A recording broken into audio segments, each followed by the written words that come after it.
Bonjour. Dans l'Antiquité, jadis, lorsque l'humanité en était à ses débuts, Dieu sans cesse reprochait le fait qu'elle adorait des idoles. Des idoles, ça veut dire des représentations qui étaient la projection des propres idées de l'homme dans une bestiole, un veau d'or par exemple, ou quoi que ce soit. Et quelquefois, le culte de ces idoles aboutissait à des massacres. Qu'on pense à l'idole Moloch qui était vénérée du côté de la Syrie, à qui on offrait en sacrifice, pour que la chose se passe bien, des enfants. On les brûlait par le feu, tout vif. Mais la chose se passa à l'autre bout du monde. Par exemple, dans l'empire précolombien des Incas, des Mayas, des Aztèques, on offrait au soleil les plus belles victimes des guerriers ennemis, vigoureux qu'on avait attrapés au risque de sa vie, ou, quand ça ne marchait pas, eh bien, ses propres enfants. Et quand ça ne marchait pas, les prêtres eux-mêmes s'offraient en sacrifice sur l'autel, sur des immenses pyramides construites ainsi. Et quand ça ne marchait pas, eh bien le peuple abandonnait la cité. Ça voulait dire que personne n'arrivait à faire que le Dieu à qui on offrait ces sacrifices, le soleil, la pluie, que le Dieu se montre bienveillant. Eh bien, ce qui se passait dans l'ancien monde, ce qu'on a tellement critiqué, et avec raison, parce que, évidemment, le soleil n'est pas un Dieu. C'est la météorologie, c'est tout. C'est une grosse boule de lumière. Cela s'est passé dans le monde contemporain, mais cette fois, plus avec des idoles matérielles, avec ce qu'on appelle des idéologies. L'idéologie, c'est quoi? C'est quand on met quelque chose, une valeur, quelle qu'elle soit, construite dans son esprit, une idée, et qu'on la met au-dessus même de Dieu, qu'on la met au-dessus de l'homme, qu'elle devient l'absolu, à qui on offre, parce qu'on considère que c'est elle qui va nous donner le bonheur sur terre, à qui on offre des sacrifices. Eh bien, je voudrais parler de la première idole, la mère de toutes les idoles, qui s'est réveillée sur la France, puis ensuite sur l'Europe, puis sur le monde. Cette idole, pourtant, elle était belle, elle avait un bel aspect. C'était la raison humaine qui peut réfléchir par elle-même, c'était la tolérance qui permet d'avoir chacun son opinion, bref, des idées qui jamais n'auraient pu tuer. Et pourtant, en 1793, en 1794, parce qu'on les avait placés sur un trône doré au-dessus de la vie humaine elle-même, elles provoquèrent le premier génocide, le père, la mère de tous les génocides qui eurent lieu par la suite, le génocide dans l'ouest de la France, le génocide de Vendée. Je ne veux pas aborder ce génocide, j'ai fait d'autres vidéos le concernant, mais je voudrais aborder une séquence particulière, l'histoire de la mort de plus de 2000 personnes. Après un jugement, vraiment, elles étaient passées par un tribunal et elles ont été exécutées sur la place du Ralliement à Angers, ou alors elles ont été fusillées au lieu dit la Haie aux Bonhommes sur la colline d'Avrier qui est à côté d'Angers. 2000 personnes, c'est un chiffre considérable, mais ce n'est rien en comparaison du génocide de la terre de Vendée, où là, on a plusieurs centaines de milliers de morts. Cependant, quand on regarde, on ne doit pas dédouaner complètement la civilisation chrétienne, la civilisation catholique, quand on pense que, au cours de l'Inquisition, d'après les chiffres qui m'ont été donnés par l'université de Namur, eh bien, durant les 500 ans où l'Inquisition a existé, à travers des procès, on estime le nombre de victimes, aussi bien, je dirais, dans l'Europe continentale qu'en Espagne, où l'Inquisition fut particulièrement dure, on estime le nombre de victimes à 2000, le même nombre. Ça veut dire qu'en 2 ans, on peut faire rien qu'à Angers, au nom d'une idole morte, autant de morts que ce que fera la dégradation du christianisme lorsque, quelquefois, il aboutit à cela, à savoir exécuter une personne qui ne partage pas la bonne théologie ou, par exemple, qu'on soupçonne d'avoir pratiqué la sorcellerie. Il faudrait ici se demander comment se fait-il que quand les idées chrétiennes, l'amour de Dieu, était placée elle-même comme idole, au point d'écraser l'homme, pourquoi ont-elles fait si peu de morts? Eh bien, sans doute parce que l'Église, prudente, connaissant ce qu'il y a dans le cœur de l'homme, qui lui est un cœur facilement porté à l'orgueil, elle avait mis une procédure, l'Inquisition, avec la possibilité d'un appel Et je dirais un avocat de la défense. Ici, en l'occurrence, parce qu'on n'avait pas le temps, je dirais tout simplement pour cela, et parce qu'on croyait que la tolérance et la raison apporteraient le bonheur à l'humanité, eh bien, le procès était bâclé en quelques heures, quelques minutes parfois, et la personne exécutée, elle était un ennemi de la liberté, et donc il fallait la faire disparaître. Quel était le crime en général dont on accusa ces gens? Eh bien, de fanatisme. Oui, on les accusait de fanatisme parce que, obstinément, fermement, ils tenaient à leur foi catholique. Ils étaient convaincus que le Seigneur existe, qu'il y a une vie après la mort. Or, il y avait une autre idée qui était en train de créer un monde nouveau et du coup, il fallait éliminer, au nom de la tolérance et de la liberté, ceux qui étaient considérés comme fanatiques. C'est un mécanisme en psychologie, on le voit bien, où quelquefois, son propre travers, on le projette chez celui qui est là, et qui souvent est humblement là, mais fermement là, maintenant ses idées comme cela. Je voudrais raconter ici quelques destins très concrets. Et d'ailleurs, on le sait, ces 2000 personnes, sans compter les autres martyrs, ne peuvent pas tous être officiellement béatifiés. L'Église a donc choisi parmi les victimes, soigneusement, ceux qui jamais n'étaient entrés en politique, ceux qui n'avaient pas pris les armes, ceux qui étaient morts véritablement en haine de la foi, dans une attitude pacifique qui ressemblait à celle du Christ. Je ne veux pas dire par là, et c'est l'inconvénient de la béatification, que ceux qui sont morts en ayant pris les armes pour défendre leur patrie, leurs convictions et le roi, ne sont pas au paradis, loin de là, ils y sont. Les Chouans, par exemple, ou les Vendéens. Mais c'est vrai, la première attitude que l'Église veut mettre en avant, ce n'est pas le fait de prendre les armes, c'est d'abord le fait de se comporter comme le Christ. Il n'ouvrait pas la bouche et on le menait à l'abattoir. Ça ne veut pas dire une fois de plus que tout homme, en cas de persécution, doit comme ça se comporter. Non, quand on a charge de famille, on peut parfois prendre les armes, c'est évident. Cependant, il ne faut pas s'étonner si le Seigneur, eh bien, il donne la défaite à ceux qui prennent les armes.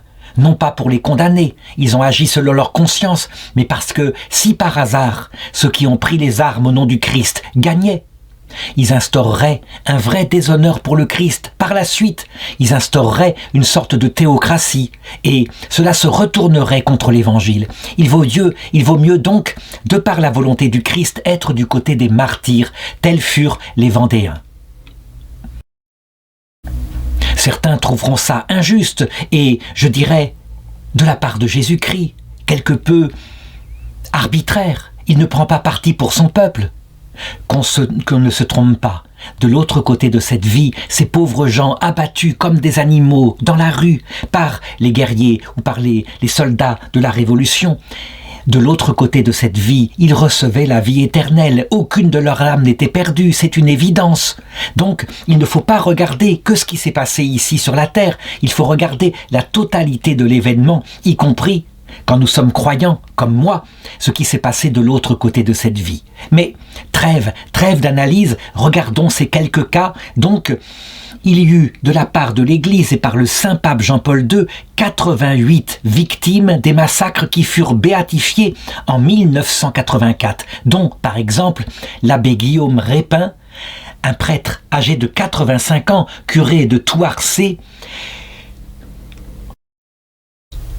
Il est mis en avant particulièrement parce que il resta fidèle, un peu comme dans le 2e livre des Maccabées, le vieillard qu'on proposait de manger du porc et qui préféra mourir en se disant « Je garderai donc quelques années de vie paisible comme ça et je donnerai un mauvais exemple aux jeunes. » Il était entré au séminaire à 19 ans, au séminaire d'Angers. Il avait été ordonné prêtre et lorsque la Révolution avait éclaté, il était déjà très âgé.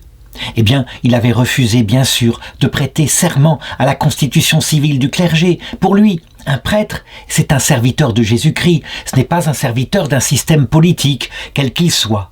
Eh bien, il avait d'abord été arrêté en 1792 à l'âge de 83 ans, emprisonné au séminaire, là où il avait fait ses études.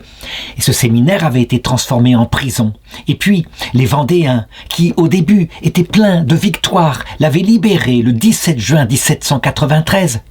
Il avait de nouveau été capturé par par l'armée de la Révolution française, et puis il avait été déféré au comité révolutionnaire d'Angers. Il avait été condamné à être guillotiné parce que simplement on lui avait demandé « Acceptez-vous de prêter serment ?» Il avait répondu « Non ». Alors, encore une fois, pourquoi l'Église a-t-elle choisi ces cas-là, ces 99 cas? Eh bien, je l'ai dit aussi parce qu'il y a eu un vrai procès avec des actes, avec un greffier, ce qui a permis à l'Église de se faire une idée. Il y a très peu de choses qui sont notées pour chacun, le procès allait très vite, mais parfois, il y avait une phrase qui disait tout de l'âme de la personne. Et ensuite, on faisait une petite enquête concernant sa vie, son passé, et il y avait certainement des défauts, ce n'étaient pas non plus des personnes absolument parfaites, mais il y avait ce don de leur vie pour le Christ et cette mort en martyr, en haine de la foi, ce qui au début de l'Église était considéré, a priori, comme un acte le plus grand de l'amour. Il n'y a pas de plus grand amour que de donner sa vie pour ceux qu'on l'aime. Donc, même s'ils sont mis en avant, souvenons-nous de tous ceux qui sont oubliés, mais qui sont au ciel, évidemment. Tous ou presque auraient pu sauver leur vie, peut-être pas les nobles quand il y en avait, puisque une autre haine de la Révolution était l'ancien système. On pouvait guillotiner des gens parce qu'ils étaient simplement suspects, mais quand c'était des croyants, il suffisait qu'ils suivent les demandes du tribunal, un peu comme à l'époque de l'Empire romain, on demandait de mettre un peu d'encens devant la statue du dieu.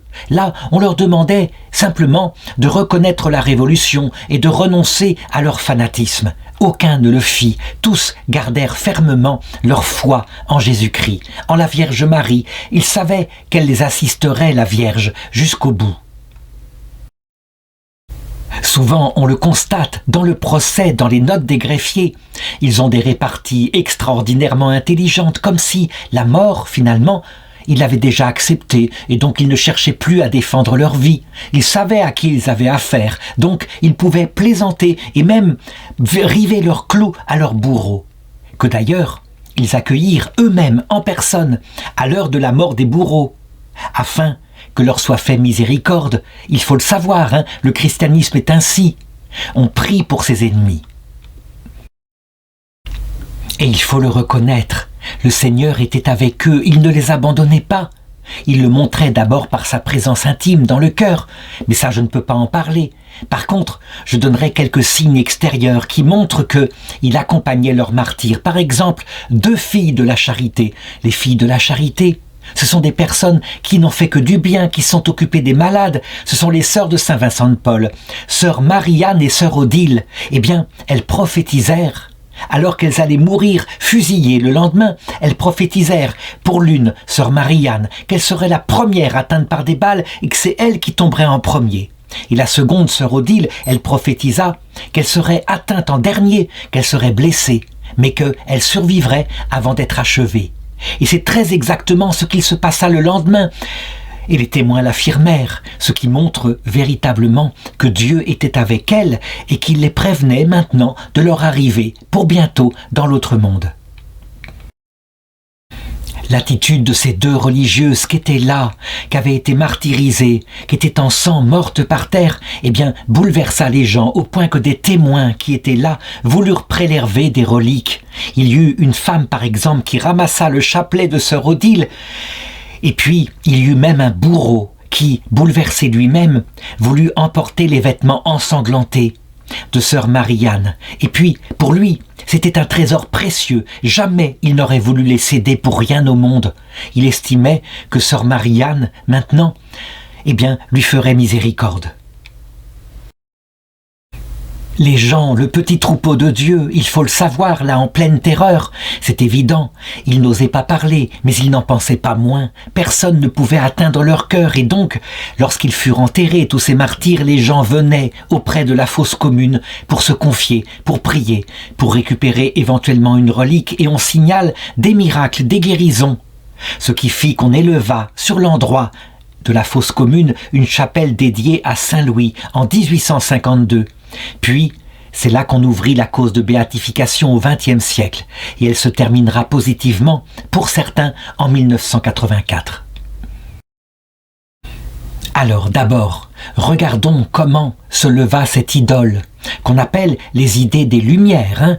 Et je sais que ceux qui disent les Lumières, ça veut dire c'est positif. Oui, il y a quelque chose de positif dans les idées des Lumières, à savoir l'autonomie de l'intelligence humaine qui peut par elle-même être source de sa prudence, des choses comme cela. La cause, il faut bien le reconnaître, fut certainement une dégradation dans l'Église. La cause, il faut la faire remonter probablement à la réforme grégorienne, donc vers l'an 1000, lorsque un pape réforma l'Église, qui était en grave dégradation, et la réforme fut si bonne que l'Église se développa dans la lumière au cours des 11e, 12e, 13e, 14e siècles. Et quand le cœur humain se développe dans la beauté, les sommes de théologie, les cathédrales gothiques qui couvraient l'Europe occidentale. Quand c'est comme cela, c'est plus fort que nous, parce que le Seigneur nous a laissé en nous les conséquences du péché originel. Dans un monde pacifié finalement, l'homme chrétien, l'homme catholique développa de l'orgueil d'une civilisation, comme le dit Jésus. La charité chez le grand nombre se refroidira. Ce qui veut dire que, au début, on faisait tout pour l'amour de Dieu, et au bout d'un certain temps, on construisait les cathédrales pour être le meilleur architecte, ou pour établir une œuvre de gloire sur la terre. Donc, on le voit, il y eut une faute qui donne à quoi? Eh bien, lorsque l'orgueil fut poussé très loin à cause du succès de la civilisation chrétienne, lorsque Dieu divisa l'Église, par sa volonté propre, même si elle vint par un hérétique, Martin Luther. Mais Dieu voyait bien le cœur des hommes. Lorsqu'il divisa l'Église comme il le faisait dans l'Ancien Testament, lorsque le roi Salomon, le sage qu'on connaît, était devenu un vieillard pervers, eh bien, les chrétiens qui pensaient différemment, sur un dogme différent, se mirent à s'entre-massacrer, pas tous les chrétiens, mais d'abord les nobles, et puis il y avait le peuple qui suivait, c'était la pensée du temps, c'est ainsi. Il y eut donc quelque chose qui déshonora la foi catholique à cette époque-là.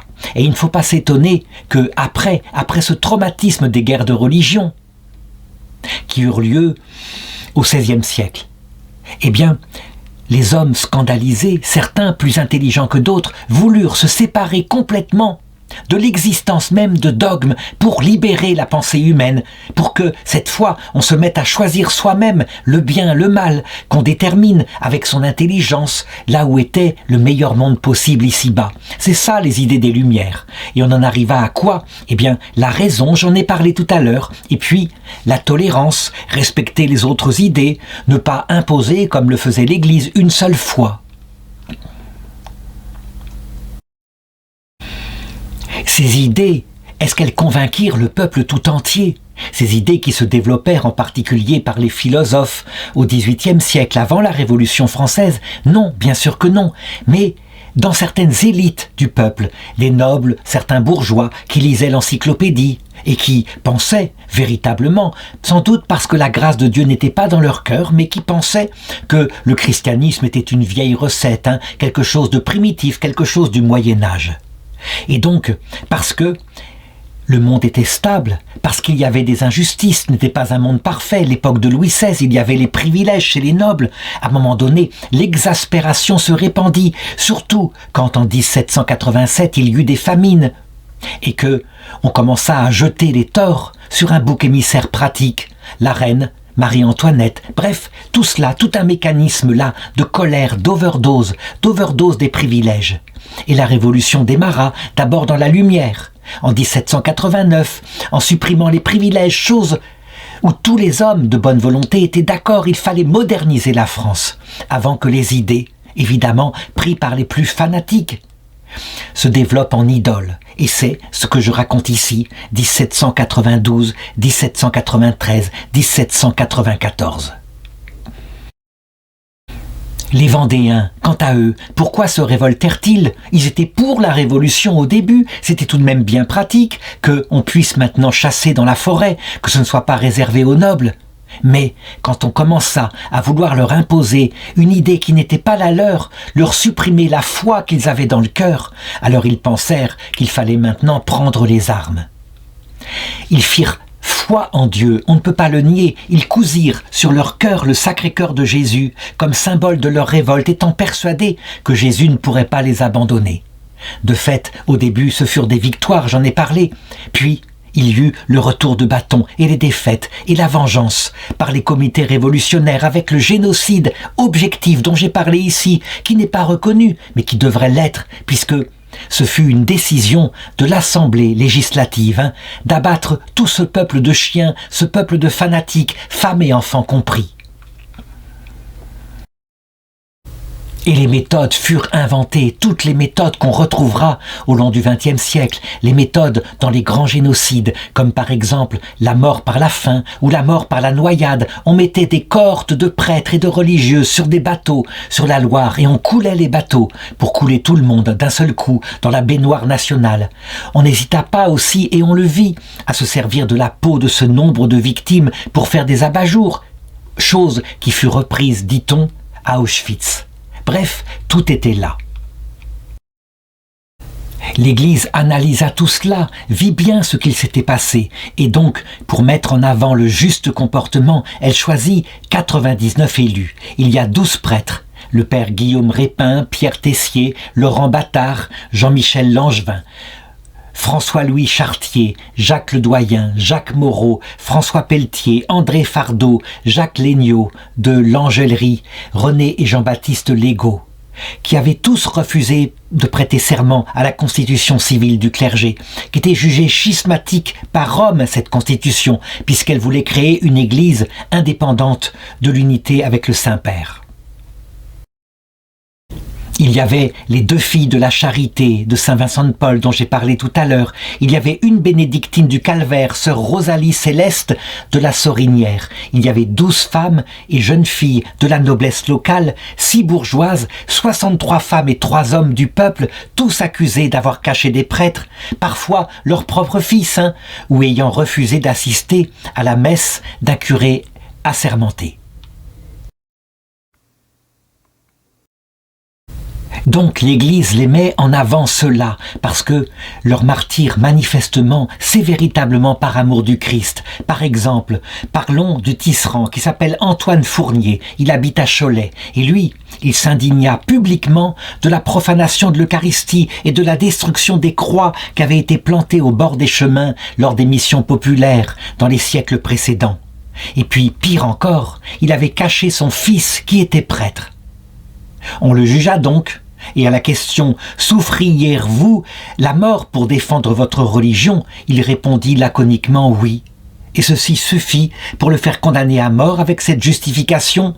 Il est le père d'un prêtre réfractaire et il est digne d'être exécuté. Prenons l'exemple de sœur Rosalie de la Sorinière, donc une jeune bénédictine qui est là, qui est chassée de son couvent, bien sûr, en 1794, tout simplement parce que les couvents ne peuvent pas exister, c'est un lieu de fanatisme, la liberté n'est pas respectée.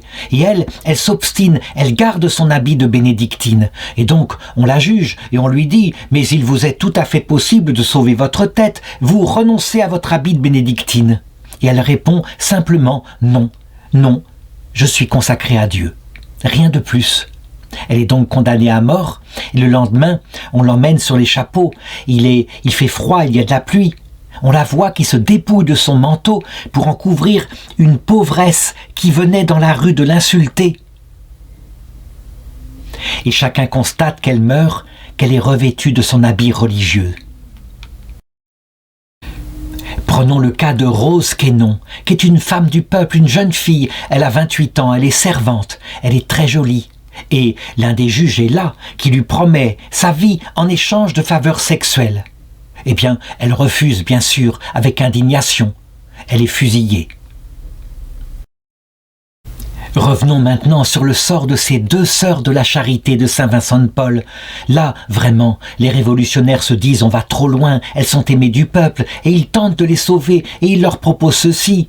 « vous faites un faux, comme quoi vous acceptez le serment à la Constitution, mais vous gardez votre conscience pour vous-même, vous inquiétez pas, et on s'arrange, on vous sauvera. » Elles refusent absolument. Non, que votre oui soit oui, que votre non soit non. Elles sont donc condamnées à mort. Et elles marchent ensemble au martyre comme leurs compagnons et elles chantent, avant d'être guillotinées, le cantique à Notre-Dame de la Bonne Mort. « Je mets ma confiance, Vierge Marie, en votre secours. Sœur Odile a son chapelet à la main et elle le laisse tomber par mégarde. Elle essaye de se baisser pour le ramasser. Quelqu'un qui est là, cruel dans la foule qui crache sur eux.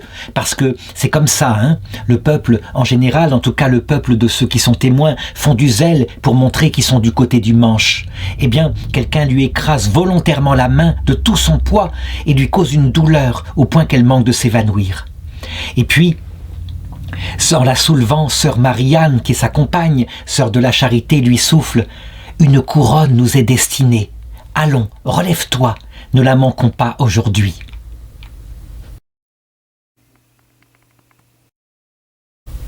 Parlons du père Noël Pinault, qui est guillotiné à Angers le 2 février 1794. Lui, il est resté fidèle, il a été arrêté. Il était revêtu de ses vêtements sacerdotaux, il célébrait la messe. Il est jugé de cette façon-là, il est mené à l'échafaud de cette façon-là, et alors qu'il se dirige vers sa mort, il chante l'introïte de la messe. « Je monterai à l'autel de Dieu, du Dieu qui réjouit ma jeunesse. » Lui, il a été béatifié à part, hein, véritablement mis comme modèle dès 1926. Et c'est ensuite qu'on s'est avisé qu'il fallait béatifier d'autres personnes qui, simplement par un mot comme cela, achevaient héroïquement leur vie. Je dois m'arrêter là. Il y aurait des milliers d'histoires à raconter. Ah, certainement qu'il faudrait faire des enquêtes. Les souvenirs sont restés dans l'ouest de la France. Je dirais simplement, vraiment, à cette époque-là, les révolutionnaires se disaient « c'en est fini de la vieille religion, nous allons la battre, hein. » Oui, c'est fini. Eh bien, c'est curieux. Ce qu'avait dit Tertullien, à l'époque de l'Empire romain, le sang des martyrs est semence de chrétiens. Il s'est passé quelque chose d'absolument stupéfiant au XIXe siècle. Tous ces martyrs inconnus là, qui sont morts pour l'amour du Christ. C'est curieux, mais leur sang a revitalisé l'Église de France de manière incroyable. Et certainement que leur sang, du haut du ciel, parce qu'ils étaient dans la vision béatifique, a provoqué leur exaucement de la part de Dieu, qu'a envoyé sur la France et sur tous les pays où la Révolution s'était étendue l'Esprit Saint. Le XIXe siècle, c'est le siècle des missions, comme si le fruit maintenant mûr d'une chrétienté, qui peut-être allait disparaître au XXe siècle, comme si le fruit devait se répandre dans le monde entier, un peu comme le pissenlit qui a fleuri, qui a donné des graines et soudain le vent souffle et les graines se répandent partout, en Afrique, en Asie, chez les Inuits, avec 2/3 des missionnaires au XIXe siècle qui étaient des Français. Il y a quelque chose de très mystérieux dans cette pastorale de Dieu sur nous, son peuple, hein. Quelque chose d'étrange. On peut se dire, mais pourquoi le sang des martyrs maintenant ? Pour leurs arrière-petits-enfants en France, par exemple, eh bien, il y a tellement une telle apostasie, au point que on a oublié qu'il y a une vie après la mort, que les députés français, en cette année, sont prêts à voter à plus de 95% l'avortement qui tue un petit enfant dont l'âme est immortelle, l'avortement mis définitivement dans la Constitution française, presque comme un droit de l'homme. C'est ça qu'ils veulent voter. Pourquoi ? Eh bien, certainement, Dieu sait ce qu'il fait. Lui, comme disait Jean-Baptiste, qui peut, comme cela, faire de ces enfants que voici, des enfants d'Abraham. Le Christ pourrait, comme il le veut, convertir la France de nouveau. Il donnerait une apparition à chacun. Aussitôt, les gens se frapperaient la poitrine et reconnaîtraient leur tort. Non, il laisse faire, mais pourquoi ? Il laisse peut-être cette liberté exaltée produire ses fruits jusqu'au bout. Ses fruits de mort, évidemment, pour, de l'autre côté de cette vie, lorsque la vérité leur sera massacrée, comme le dit saint Paul dans l'Épître aux Romains, faire à tous miséricorde, et ceux qui accepteront de demander pardon seront sauvés, en passant par le purgatoire. Seuls ceux qui refuseront, qui mépriseront jusqu'au bout face au Christ cette miséricorde, se perdront volontairement pour l'éternité. Je l'ai dit, il faut regarder ces histoires-là par le terme, par la vie éternelle. Et de même, pour le massacre des Vendéens, le génocide dont j'ai parlé, il faut se réjouir maintenant en se disant, oui, il valait mieux qu'il meure ainsi martyr, un peuple tout entier, femmes et enfants compris.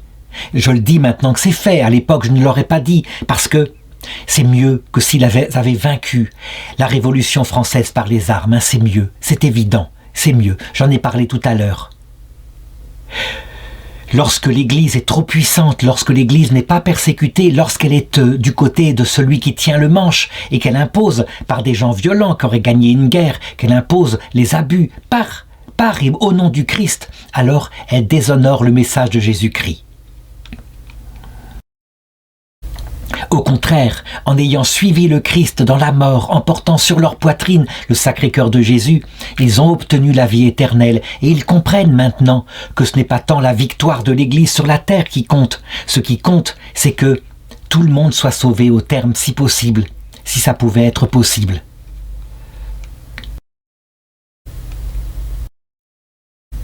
La victoire est assurée, nous dit notre espérance, pour ceux qui voudront bien se repentir de l'autre côté. Et pour ceux qui pensent que je suis trop optimiste, que je devrais parler davantage de l'enfer éternel, eh bien je réponds. L'enfer éternel, c'est tout à fait spécial. C'est pour des gens que rien, jamais ne provoquera la conversion. Ils résisteront à tout, éternellement. Mais pour la plupart, pour le peuple, la plupart qui suit l'idée du temps, il est évident que le Seigneur est puissant et lors de son apparition, surtout accompagné des martyrs là dont je viens de parler, qui l'accompagnent, qui sont là et qui proposent le pardon, la plupart tombent à genoux. Ils ne font plus les matamores maintenant qu'ils sont seuls face à leur juge, un juge miséricordieux.